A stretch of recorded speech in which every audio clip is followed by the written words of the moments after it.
Imagine standing on the same ground once crossed by Ice Age humans tens of thousands of years ago. There are no engines in the distance, no city lights glowing against the horizon, and no buildings rising into the sky. There is not even the familiar sound of a dog barking somewhere nearby. There is only the bitter wind sweeping across an endless grassland, the brittle crack of snow beneath your feet, and the long, haunting howl of wolves echoing through the darkness. This world has never known the creature we now call humanity's best friend, because dogs do not yet exist. Around 40,000 years ago, the Earth was almost unrecognizable. Enormous ice sheets covered vast regions of the northern hemisphere. Temperatures were considerably lower than they are today, and immense steppe grasslands stretched beyond the horizon. Forests were less widespread across many northern regions, while gigantic animals dominated the open land.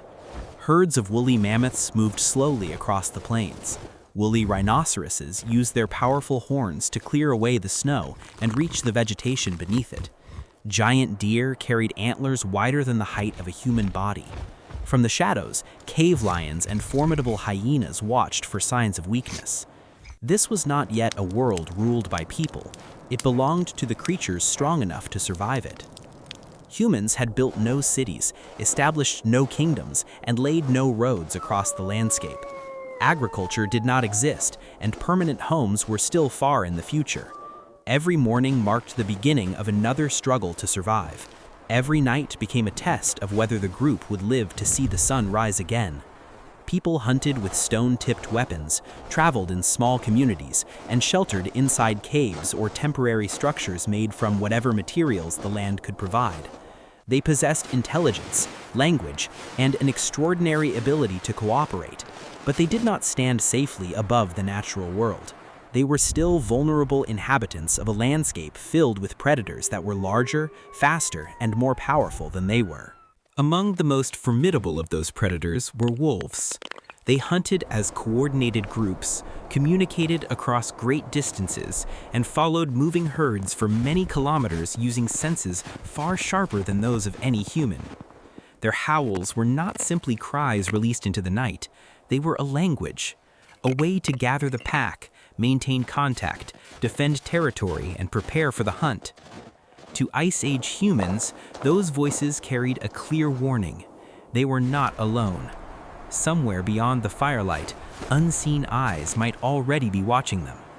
As the sun disappeared beneath the horizon, the cold became more severe. A small fire offered the only warmth and light within an immense field of darkness.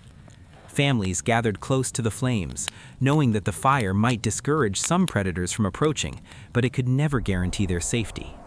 Every breaking branch, every movement beyond the edge of the light, and every distant howl caused hands to tighten around wooden spears. In this world, a single moment of carelessness could mean the end of a life. Yet within this brutal landscape, something extraordinary was beginning to take shape, something neither humans nor wolves could have understood. A relationship born from fear would gradually become one of tolerance. Tolerance would become trust, and that trust would eventually alter the destiny of both species. One night during the Ice Age, a wolf would move closer to a human fire than any wolf had dared before. Perhaps it was driven by hunger, perhaps it was curious, perhaps it had simply learned that remaining near humans offered opportunities that the open wilderness could not. Whatever the reason, those few careful steps toward the flames would help begin one of the most remarkable relationships in the history of life on Earth.